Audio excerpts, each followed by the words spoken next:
Assalamualaikum warahmatullahi wabarakatuh. Kami dari kelompok tugas besar Pervasive Computing yang beranggotakan Salafi Deza Mili, Muhammad Dafa Abi Yumuhana, dan Zaidi Reka Fitracia, di mana pada kesempatan kali ini kami mengambil tentang sistem notifikasi pengangkutan sampah berbasis lokasi. Berikut langsung ke penjelasannya. Mungkin untuk pengenalan sistemnya, di mana identifikasi masalahnya itu merupakan mengatasi penumpukan sampah di area tertentu. Terus untuk solusinya itu dengan memanfaatkan teknologi berbasis lokasi. Jadi sistem ini tuh dirancang untuk membantu dalam mengatasi penumpukan sampah di area tertentu dengan memanfaatkan teknologi berbasis lokasi. Sistem akan mengirimkan notifikasi jadwal pengangkutan sampah langsung ke ponsel pengguna yang tinggal di area operasional layanan pengangkutan sampah. Lanjut untuk ke fitur utamanya, di mana pada koneksi terintegrasi akan mengirimkan notifikasi pengangkutan sampah melalui SMS. Kedua, ada ubiquitous, di mana sistem dapat bekerja kapan saja tanpa perangkat keras tambahan. Yang ketiga, ada context aware, di mana mengirim notifikasi berdasarkan lokasi dan waktu. Dan yang terakhir ada personalisasi, di mana notifikasi sesuai dengan lokasi pengguna.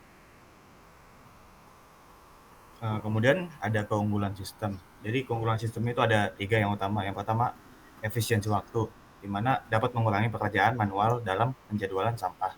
Yang kedua itu ada tanpa perangkat keras. Jadi sistem ini bekerja tanpa sensor fisik menggunakan sistem. Yang ketiga ada scalable dan fleksibel. Jadi sistem ini tuh bisa diperluas untuk lokasi-lokasi baru.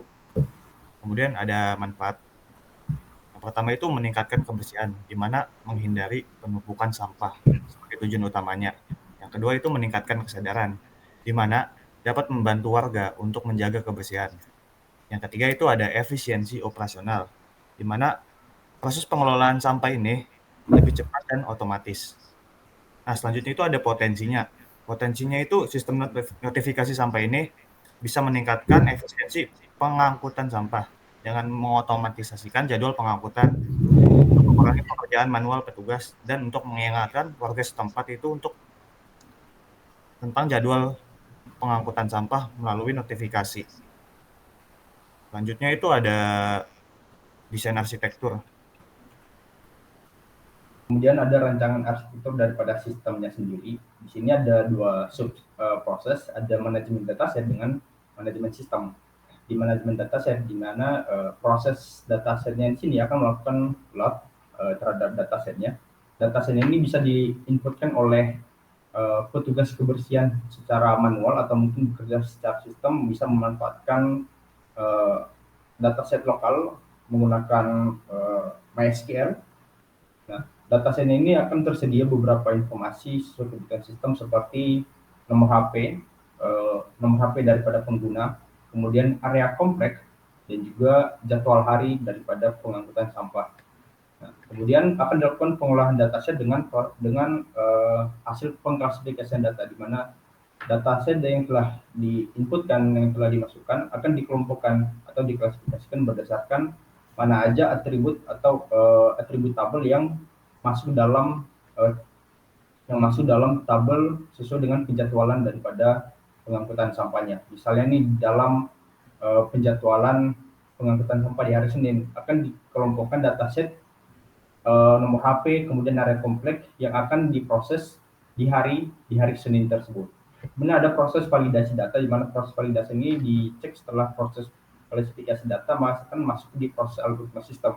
Di mana sistemnya di sini dia akan memproses data yang telah diklasifikasikan, dia akan mengecek sistemnya juga akan mengecek daripada format dari datasetnya, misalnya yang lebih identik adalah yang lebih identik mengenai dataset nomor HP pengguna. Kemudian sistem di sini juga akan melakukan atau diatur algoritma untuk pemrosesan kapan notifikasi itu akan dikirimkan ke pengguna. Nanti akan menggunakan requesting pada Twilio API. Kemudian sistem ini juga akan bekerja secara paralel karena sistem ini diatur untuk mengirimkan notifikasi ke banyak pengguna di area kompleks tersebut. Jadi ibaratnya sistem ini akan diatur atau akan dibuat untuk mengirimkan notifikasi ke beberapa ID pengguna sesuai nomor HP dalam area kompleks sesuai dengan penjadwalan yang telah dilakukan di dalam penjadwalannya atau di dalam sistem yang telah diatur. Kemudian dia akan divalidasi datanya. Di sini ada proses true dan false. Jika misalnya datasetnya bukan kelompok di hari tersebut, maka dataset itu tidak akan dieksekusi atau akan dikembalikan di pengolahan dataset atau diklasifikasikan kembali. Kemudian jika misalnya datanya itu valid, artinya sistem itu akan bekerja atau memproses data yang di hari itu digunakan, maka akan masuk ke proses trial API, di mana di proses trial API akan ada proses request API. API yang diterima memuat daripada data nomor HP pengguna, kemudian area kompleks, kemudian kapan jadwal dan beberapa informasi yang ditetapkan lainnya. Di mana algoritma sistem ini akan melakukan penyesuaian data nomor HP berdasarkan di mana di proses trial API ini akan melakukan proses penyesuaian data HP berdasarkan validasi data yang telah dilakukan pada algoritma sistem. Jika seandainya proses validasi API-nya itu gagal, maka dia akan melakukan regression kembali pada algoritma sistem, di mana ada beberapa penyesuaian yang mungkin perlu diatur, apakah data API-nya itu tidak valid atau beberapa formatan tidak sesuai. Jika seandainya validasinya berhasil atau proses daripada requesting data nomor HP pengguna, maka notifikasi dapat dikirimkan ke ID pengguna melalui nomor HP. Jadi sistem ini akan bekerja per harinya dengan penjadwalan sesuai dengan algoritma yang mungkin diatur dalam algoritma sistem. Dan datasetnya itu akan selalu dikelola atau diklasifikasikan setiap dataset itu diakses atau dijalankan dalam setiap hari. Sistem ini dimumpuni dapat bekerja secara otomatis tanpa diatur atau tanpa dikelola oleh petugas kebersihan atau admin daripada sistemnya sendiri. Baik, mungkin cukup sekian presentasi dari kami. Lebih dan kurangnya mohon maaf. Wabillahi taufiq wal hidayah. Wassalamualaikum warahmatullahi wabarakatuh.